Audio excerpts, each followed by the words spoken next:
22 September 2025 शारदीय नवरात्रोत्सवाचा प्रथम दिवस. आम्ही निघालो देवीच्या दर्शनाला. पेमादेवी मंदिर हे अहिल्यानगर जिल्ह्यातील संगमनेर तालुक्यातील पेमगिरी येथे आहे.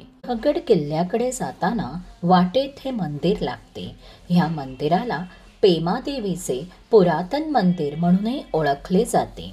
येथे मंदिराच्या दोन्ही बाजूला सातवाहनकालीन पाण्याच्या टाक्या आहेत, जे ह्या परिसरातील प्राचीनतेचे प्रतीक आहे. संगमनेरपासून भंडारदऱ्याकडे जाणाऱ्या रस्त्यावर सह्याद्रीच्या कुशीत ऐतिहासिक वारसा लाभलेले पेमगिरी गाव वसले आहे. अहिल्यानगर जिल्ह्यातील संगमनेर तालुक्यातील एकमेव किल्ला म्हणजे पेमगिरी. शहाजीराजे भोसले ह्यांच्या कर्तृत्वाची निशाणी म्हणून या किल्ल्याची ओळख आहे. या किल्ल्यावर शहाजीराजे व जिजाऊ ह्यांचे अनेक वर्ष वास्तव्य होते. असे सांगितले जाते की शिवबांचे बालपण काही दिवस या किल्ल्यावर गेले होते.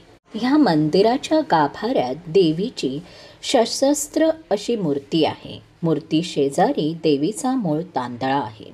मंदिराच्या शेजारी 4 आयताकृती कोरीव टाक आहे. हे सातवाहन कालातील असल्याचे सांगितले जाते. ह्या टाकांमध्ये कायमच पाणी असते. हे दगडी टाक आतून एकमेकांना जोडलेले आहे. चैत्र महिन्याच्या पौर्णिमेला येथे देवीची यात्रा भरते. भारतातील सर्वात मोठा वटवृक्ष हा कोलकात्याला आहे. त्यानंतर पेमगिरीच्या वटवृक्षाचा क्रमांक लागतो. तो महाराष्ट्रातील सर्वात मोठा वटवृक्ष म्हणून ओळखला जातो, जो संगमनेर तालुक्यातील पेमगिरी गावात आहे. हा सुमारे 250 ते 300 वर्ष जुना असून सुमारे 2.5 एकर परिसरात पसरलेला आहे आणि त्याला सुमारे 100 पारंब्या आहेत. निसर्गाचे भरभरून वरदान लाभलेले असे हे पेमगिरी गाव. अनेक धबधबे, निसर्गरम्य ठिकाणे आणि थंड शांत वातावरण, जो आपल्याला स्वर्गीय आनंद देतो. ह्या वटवृक्षाच्या सावलीत किती वेळ थांबू आणि किती नाही असे होते. शहरातील धावपळीच्या जीवनापासून दूर अशा शांत, थंड आणि निसर्गरम्य ठिकाणी घालवलेले काही क्षण मनात साठवून जेव्हा पुन्हा आपण घरी पोहोचतो, तेव्हा इथे अनुभवलेले स्वच्छ वातावरण आपणास पुन्हा येण्यास साथ देत राहते. इथून आम्ही निघालो संगमनेर तालुक्यातील सर्वात उंच ठिकाणी वसलेल्या देवीचे दर्शन घ्यायला.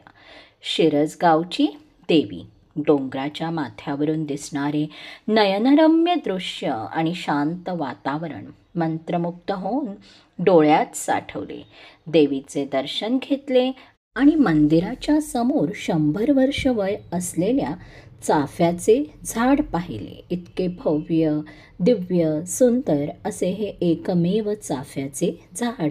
येथून आम्ही निघालो मुळा नदीवरील संगमनेर तालुक्यातील डॅम पाहावयास. जर व्हिडिओ आवडला असेल आणि असेच व्हिडिओ तुम्हाला पाहायची इच्छा असेल तर प्लीज व्हिडिओला लाईक करा आणि चॅनलला सबस्क्राईब करा. धन्यवाद.